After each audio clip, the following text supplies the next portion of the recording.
Alright, thank you for joining me once again. It is Sunday, May 12th, Mother's Day, so happy Mother's Day to all you out there. As you can see, I've bought a greenhouse. I had this set up about a month ago by the manufacturer, Grower Solution. Great folks over there if you're in the market for one. It's a 16 by 20 Quonset hoop house, and I plan to use it to move the hydroponics inside so I can go year-round. It's been a while since I've done any videos, but my job's had me in the Philippines for the last 5 months, so I'm glad to be home and get a start on things. So we'll go inside and take a look. You can already kind of see since it's just a 6mm poly there. Let me turn this fan off. It'll get hot pretty quick, but so what we've got here, these are two 4-foot by 8-foot tables with a slight slope, 2 inches drop from back to front. Should give me a good flow for the nutrients. Went ahead and put down some black plastic. Not sure that was the greatest idea. It's already brought the temperature up in here in quite a bit, but I will have a 50% shade cloth covering the greenhouse in probably another couple weeks, and I think that's going to remedy that problem. So basically what we'll have is flow from front to back. It's my work fuel there, a little Yingling beer. Basically we'll start at the back, and from the back here I'll have a total of 6 channels going across. Each of those channels is 8 foot long and will hold 8 plants, and then up in the front here we'll have an additional 6. So great thing about my greenhouse I'm looking forward to, I've put in lights so that way in the wintertime I'm going to be able to work even though it is in fact dark outside, and it's going to allow me to hopefully utilize the greenhouse year round, because when I get home from work in the wintertime it is always the sun has set. So in the meantime I'm going to go ahead and get these tables set up, and then I'll show you what it looks like at that point.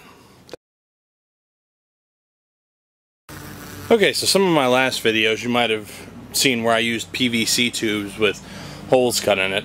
I've decided to go ahead and swap out. These are the Crop King NFT channels with pre-punched holes. Each one of those holes is a 1-inch square, which is great because if you're planting your seeds in rock wool, you can get the 1-inch squares, and once you've got a root you can just set them directly into the channel and do your plant out.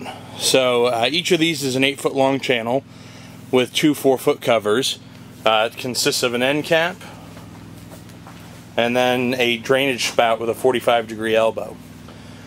It's not completely connected yet, but what's going to happen is the 45-degree elbows will connect to a gutter. That's what this channel in the wood is for. The water will flow from the back and trickle through across the roots and then drain off into the gutter, which will then flow into a holding tank where I keep my nutrient solution. I'm still trying to work out the logistics there, exactly how I'm going to keep it cool.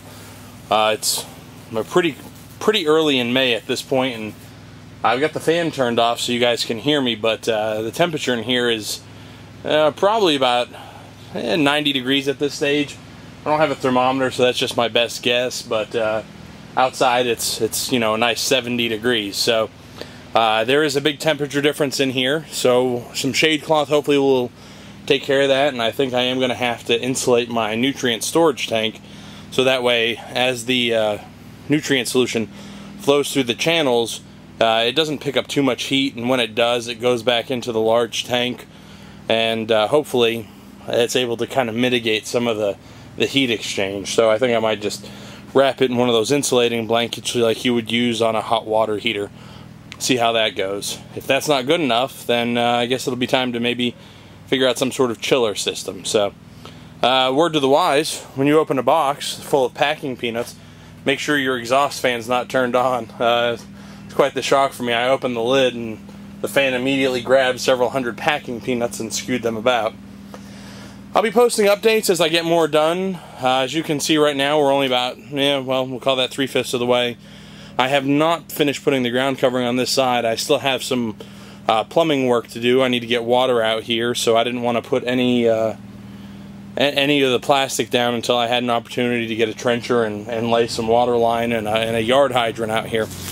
Once that happens, we'll finish it out, and you know, like I said, I'll keep you guys posted. So if you're enjoying these videos, Do me a favor, go ahead and subscribe. It'll let you know when I've got a new video out there for you to review. I'd love to hear from you if you do something like this. I'm always looking for tips and tricks. So thanks for watching, and I hope you have a great day.